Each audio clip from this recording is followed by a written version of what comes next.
hopefully you're all relaxed and happy, having enjoyed the pleasures of the day thus far. Well, now it's time for the really serious stuff, which is to see an expert do the business. And here's the definition of an expert. X is an unknown quantity, and spurt is a drip under pressure. So, who knows. Anyway, I've been asked to say a few words. And I've only actually known Julie and John for about 15 years. Joy, my wife, became a work colleague of Julie's in Stoke-on-Trent. And because Julie and I were in the same kind of business, there was a certain affinity, and we became friends. At this same time, I did not actually know John, but I'm reliably informed that he spent most of his time drilling holes, putting his head down them, because they were big holes, and yelling, "Have you got any water down there?" But the real context was dance. Joy accompanied Julie on her dance evenings. Then, much later, I was persuaded to have a go. And some time later, years later, John and Julie had become proficient dancers, and indeed their combined ability and commitment far outshone my own humble steps. But who are they? Well, the first observation I would make is to acknowledge that each and every one of us has a history, accompanied by decisions made. There'll be some excellent decisions, some good decisions, and some not so good decisions. Whatever that history, and whatever the decisions, those elements make us who we are today.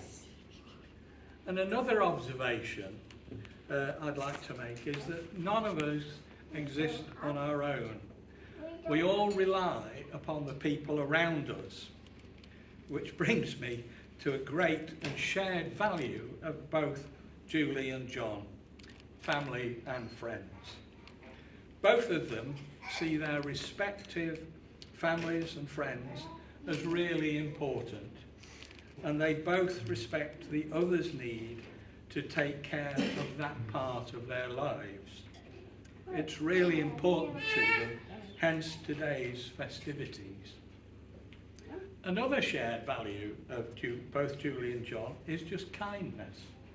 And this manifests itself in so many different ways, and I think it quite likely that most of you here today can offer some observation in being at the receiving end of that kindness. Back to dance. The graceful, rhythmic movement of body and feet in time to music. In Julie and John's case, is that it's coordinated and most times together. It has been and continues to be a great part of their relationship. For those of you who remember Andy Warhol, who, for those of you who don't, he was an iconic artist in the 1960s, but he said that everyone seeks 15 minutes of fame in their life. Well, for viewers of Place in the Sun, Julie and John achieved about 4 times that amount of fame, 50 minutes or so, and some of that was dancing. It's a pity that they did not negotiate income rights from repeats, as I understand that the programme is on loop in several of the estate agencies in Grand Alicante. That programme opportunity was not just a way of dancing on telly, it was to help them find a second home in the sun. I think all of you will know and understand the Spanish dimension to their partnership. So now you are not only gazing at 2 fulfilled people, but 2 who have achieved Spanish residencia status. there may be some of you who don't fully understand the implications and benefits of this. Julie and John have asked me to tell you that they are more than willing to explain it more fully. So do approach them and ask, but just maybe not tonight.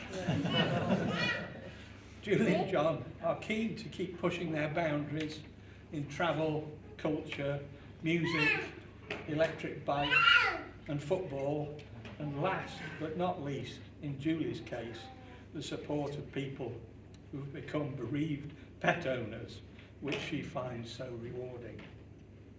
And finally, I'm summing up now, but a quote.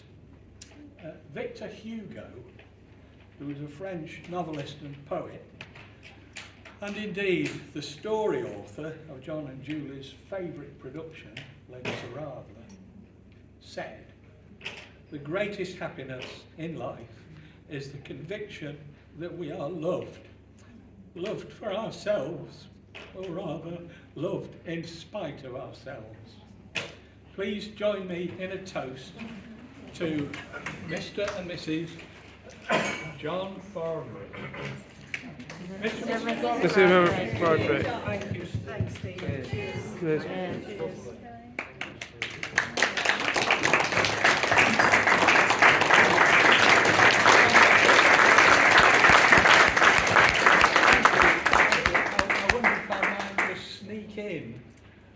Something that you might not expect, but I wonder if we could toast our new king. Yes. No. King Charles III. Charles